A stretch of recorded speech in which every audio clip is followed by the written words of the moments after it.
As Southern California begins its long road to recovery, Governor Gavin Newsom just extended protections against price gouging on rental housing.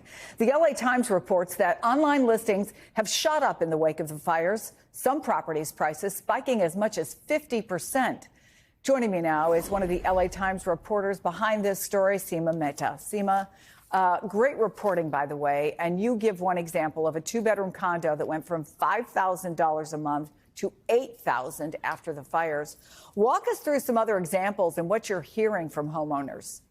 And we saw so many examples of this. And also, I mean, people are really, it's not just, tenants advocates. It's just everyday Angelenos are just so angry about this that they have taken to scouring listings, to show, listings that were, a couple of weeks ago, maybe it was for 10,000. Now they're for 20,000. I mean, it's clear examples. The question is, there are certain things that are clearly illegal and, the state and local authorities have pledged to prosecute. But there are also loopholes and ways to go around this. For example, if on the side, a potential, tenant offers you an extra X thousand dollars, or, sometimes people are being asked, for 6 months down payment or a year down payment. So it's really, I mean, local and state officials have pledged to go after this because it's rampant. But there are also a lot of gray areas where, some people are unfortunately, taking advantage of the situation.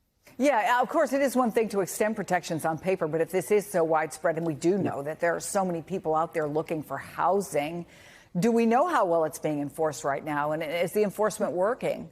It's still early days. And also, I mean, one of the realtors I talked to said that, when he was speaking with some of his clients who are renting, they didn't realize the rules that are in place and that a number of people did the right thing and then, followed the rules. You can only raise the rent by like 10%. So some people are uneducated and apparently are doing the right thing. But there is also this pool of people who is, trying to take advantage of the situation. And I think, it's still early days, but I think there will be worth watching, to see how effective, the state AG's offices or the county DA's offices in terms of enforcing these rules that we have about price gouging, particularly in, tragedy like this.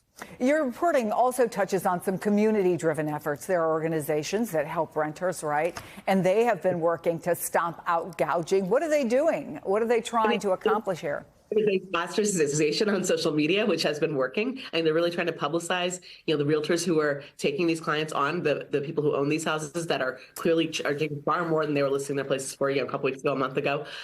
So yeah, it's not just the organizations or the nonprofits. I mean, you literally have everyday Angelenos who are just so angry about this. One of the people I talked to, she works at a firm, but at a political firm, but she and her friends just started looking up listings because they were just so mad.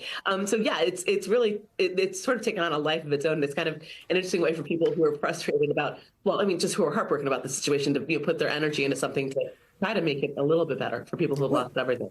We have less than a minute, but I mean, obviously, if people decide they want to stay there in Southern California, the rebuilding is going to take a long time. Is anybody even giving estimates for how long it might take if people decide they want to rebuild?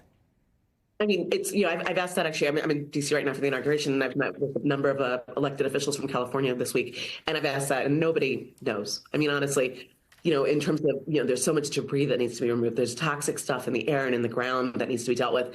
And then, there's so many houses that need to be rebuilt. And also the question is, what are the building codes? The governor has taken some steps to ease some of the environmental rules that could hamper the speed of rebuilding. But I mean, I don't think anybody thinks it's going to happen anytime soon. I mean, it's going to be a very long, drawn out process.